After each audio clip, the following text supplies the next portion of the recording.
कि अरे धरती पबीर खालिए के घुमिला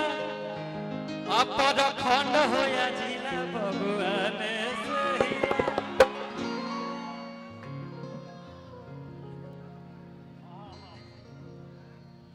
ई गाना के तोड़ दिया गई अपना मूवी में सूर्यवंशम मूवी में।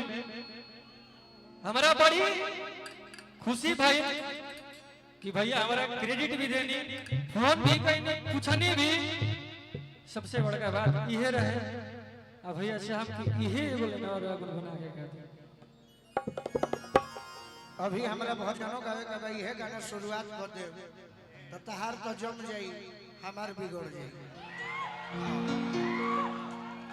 यह गाना के क्रेडिट रौला के देहल जाता और और गाना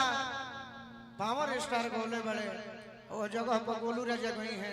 तो गाना बिगड़ जाएगी। यह गाना के रौला पूरा करी हम संगे बानी जीवन भवानी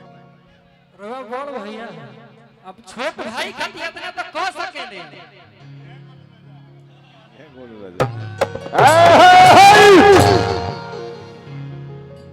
अरे की धरती बना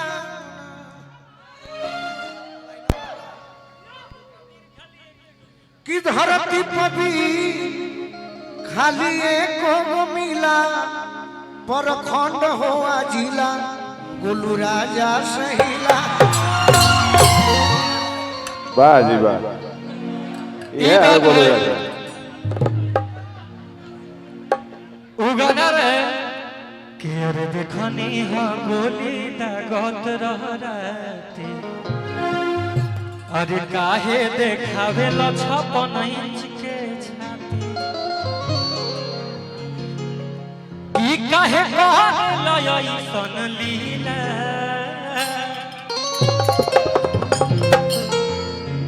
कि अरे धरती पबीर खाली एक गो मिला पर खंड होया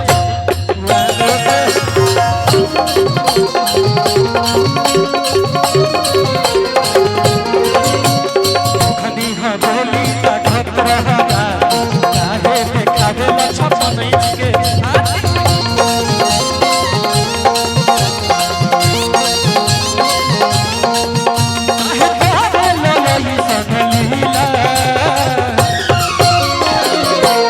धरती पबीर खाली एक गो मिला पर खंड हो जिला भगवान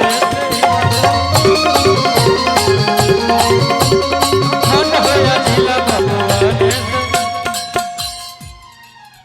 अरे जवाना के भागवा पसंद नहीं थे और साला हमारा पसंद नहीं थे आखाती धन नहीं खे कि अरे जवाना के भगावा पसंद नहीं खे अरे जवाना के भगावा पसंद नहीं खे साला हमारा